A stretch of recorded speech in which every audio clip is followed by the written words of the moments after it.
Even though boss fights took a little bit of a backseat in God of War 2018, Sony Santa Monica's brutal action-adventure series still has a reputation for delivering some of the most epic and memorable boss fights you'll ever experience, as players take on enemies either of massive size or massive power and mercilessly mow them down. It's something God of War has excelled at as long as it's been around, and something that we're hoping will continue to be the case in God of War Ragnarok. Here, though, we're not talking about the future, we're talking about the past, as we go over the 15 most epic and large-scale boss fights we've seen in the entire God of War series. Sadly, God of War Betrayal didn't make the cut, but CRONOS God of War 3. It makes sense to kick this off with the most obvious choice, right? Because, obviously, the fight against CRONOS in God of War 3 is the most epic the series has ever been. Hell, it's probably the single greatest God of War boss fight to date. The sheer scale of the whole encounter is mind-boggling, and the way the fight itself and all of its shifting phases and pivotal moments are contextualized is crucial to how dynamic and high stakes the whole fight feels. HECATONCHIRES, God of War Ascension. God of War Ascension is easily the most underwhelming game in the series. Perhaps even unnecessary, but it's not without its merits. For instance, it starts strong, which of course it had to, following in the footsteps of God of War 3, but still. The fight against Aegeon the HECATONCHIRES is an excellent way to kick things off. It's a classic God of War fight, from the camera constantly zooming out to give you a perspective of the staggering scale of the fight to the sheer brutality with which Kratos dispatches his foe. ZEUS God of War 2. In his infinite wisdom, Zeus thought it would be a good idea to double-cross the Ghost of Sparta, and ended up paying dearly for it. The first major leg of that fight came at the end of God of War 2, when Kratos traveled through time, broke the laws of physics, and came at Zeus with the Blade of Olympus on hand.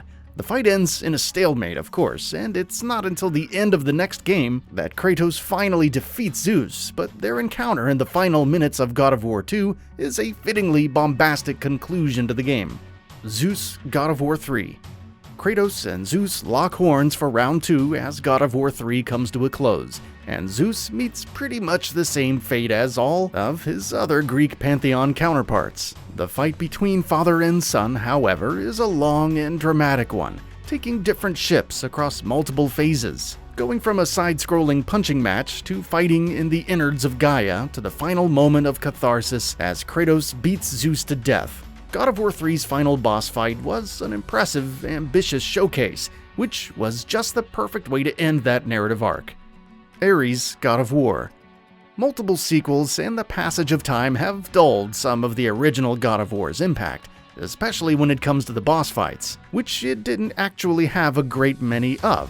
What it did have, however, was excellent, and the most large-scale and memorable encounter of them all was, fittingly enough, Kratos' final fight against Ares. Across multiple phases, the fight exhibits an impressive scale and a ton of variety. From a mano-a-mano action battle between Kratos and Ares to fighting manifestations of Kratos' guilt-ridden hallucinations about his family to both Kratos and Ares turning into colossal figures. With its very best game, the God of War franchise let everyone know that when it came to boss fights, it wasn't messing around. THANATOS God of War Ghost of Sparta.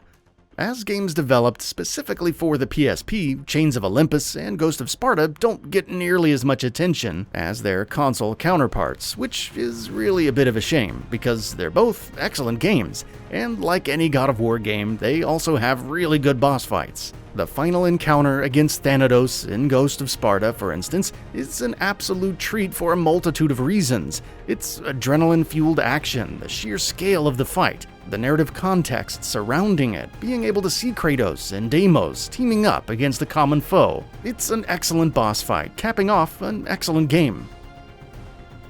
Persephone and Atlas, God of War Chains of Olympus.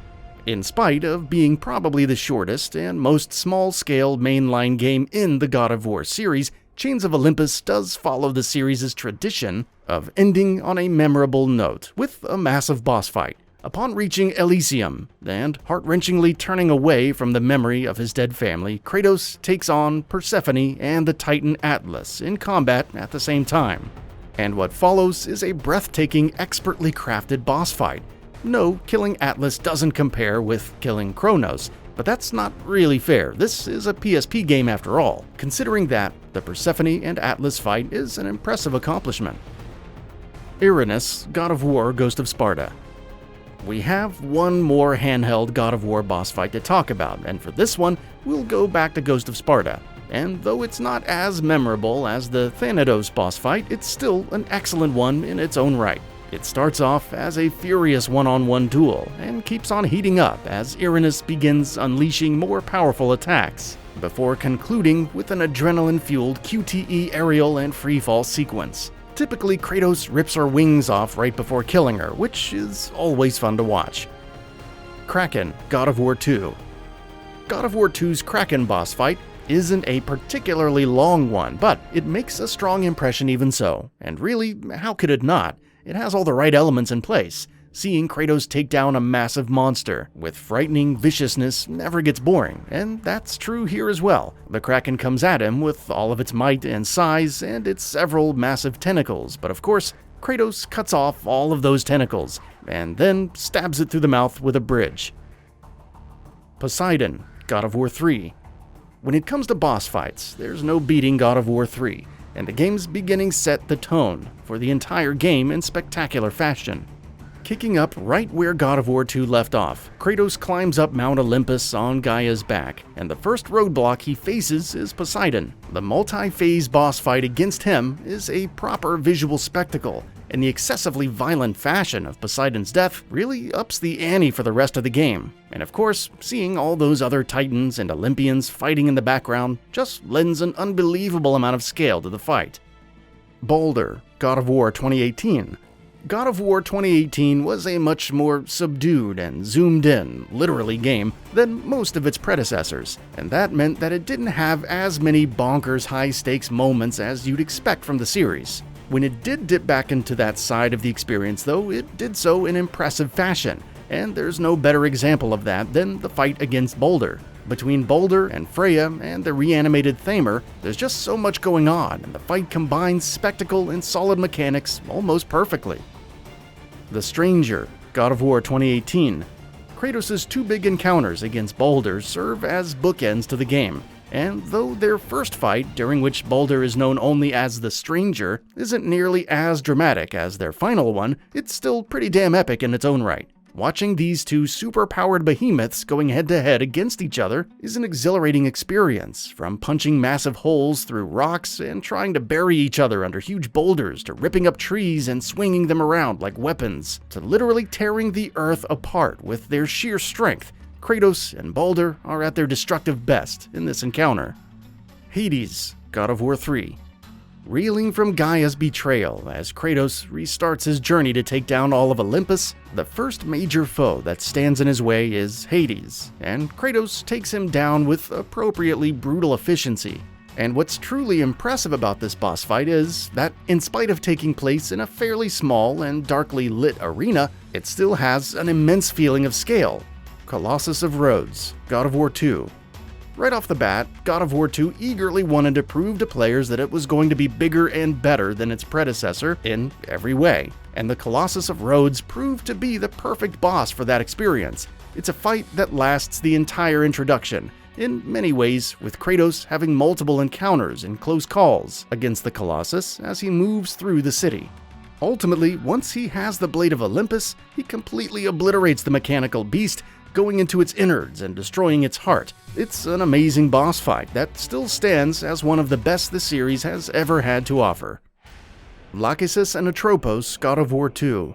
Time travel played a huge role in God of War 2, and as Kratos is nearing the end of his journey in the game, he faces grueling tests in the form of the Sisters of Fate as some of his final obstacles. Two of them, LAHKESIS and ATROPOS, take him on together in what has to be one of the most packed and eventful boss fights in the series. One-on-one duels, traveling to the past and seeing past Kratos and past Ares fighting each other, and then finally killing both sisters. Thanks to that steady progression and escalation, this boss fight will always have a special place in the hearts of fans. And with that, we reached the end of the video. Have anything to say? Let us know in the comments below. Also, we upload new videos every single day on Gaming Bolt, so please consider subscribing as it really helps us out. Thanks for watching.